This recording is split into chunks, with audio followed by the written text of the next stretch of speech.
Davos పర్యటన ద్వారా అద్భుతంగా పెట్టుబడులు ఆకర్షించామన్నారు సీఎం రేవంత్. రాష్ట్రానికి భారీగా పెట్టుబడులు తీసుకురావటం చూసి విపక్షాలకు అసూయ పుట్టిందన్నారు.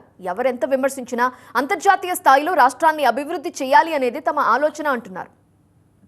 వాళ్ళ దుఃఖమంతా, బాధ అంతా, అసూయ అంతా, కడుపులో కుళ్ళంతా వీళ్ళు ఎక్కడో ఒక దగ్గర విఫలమైపోతారు. దాన్ని చూసి పైశాచిక ఆనందం పొందాలనుకుంటే వీళ్ళు వెళ్ళి విజయవంతంగా ఇతర రాష్ట్రాల నుంచి, ఇతర దేశాల నుంచి తెలంగాణ రాష్ట్రము అద్భుతమైన పెట్టుబడులను సాధించింది. దీన్ని అభినందించాలి. కడుపులో కుళ్ళు ఉన్నోళ్ళు, మా మీద అసూయ ఉన్నోళ్ళు అభినందించారు, ఏడుస్తుంటారు. ఏం చేస్తాం వాళ్ళని చూసి? ఎక్కడికైనా పెళ్ళికి వెళ్తే పెళ్లి పిల్లగాని మీదనే ఎక్కువ అటెన్షన్ ఉందనుకో, ఆ పోయినోడు నేనే పెళ్లి పిల్లగాని అయితే బాగుండని. ఎక్కడైనా సావుకు పోయిండు, గొప్ప శవయాత్ర జరుగుతుంది అనుకో, అటే ఈ శవయాత్ర గొప్ప జరుగుతుంది, నేను శవాన్ని అయితే ఇంకా బాగుంటుండని.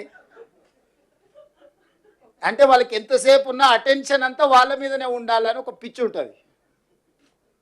ఆ పిచ్చితోని పెళ్లి పోతే పెళ్లి పిల్లగాడు కావాలని, సావుపోతే శవం కావాలని ఇట్లాంటి కోరికలతో కొంతమంది ఉంటారు. మేము వెళ్ళి ఆకర్షించి పెట్టుబడులు తేవడంతో అరే వాళ్ళు ఎట్లా ఆకర్షిస్తారు, నేను పోయినప్పుడు ఎవరు రాలేదేంది, ఇప్పుడు వీళ్ళు పోగానే ఇంతమంది వస్తున్నాయింది, ఇన్ని పెట్టుబడులు వస్తున్నాయిందని ఈ అటెన్షన్ సీకింగ్ డిజార్డర్ అనే జబ్బుతోని ఒక ఆయన బాధపడుతుండు, ఇంకొక ఆయన ఆయనకు మద్దతు ఇస్తుండు.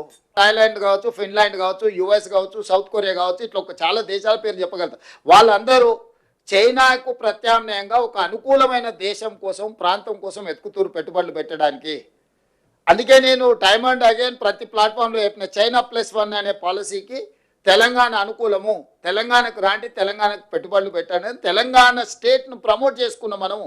వాళ్ళ పెట్టుబడులకు రక్షణ ఎక్కడ ఉన్నది, పెట్టుబడులను సాంకేతిక నైపుణ్యం ఎక్కడ ఉన్నది, ఈ రెండింటిని పరిగణలోకి తీసుకొని తెలంగాణ రాష్ట్రంలో పెట్టుబడులు పెట్టినరు.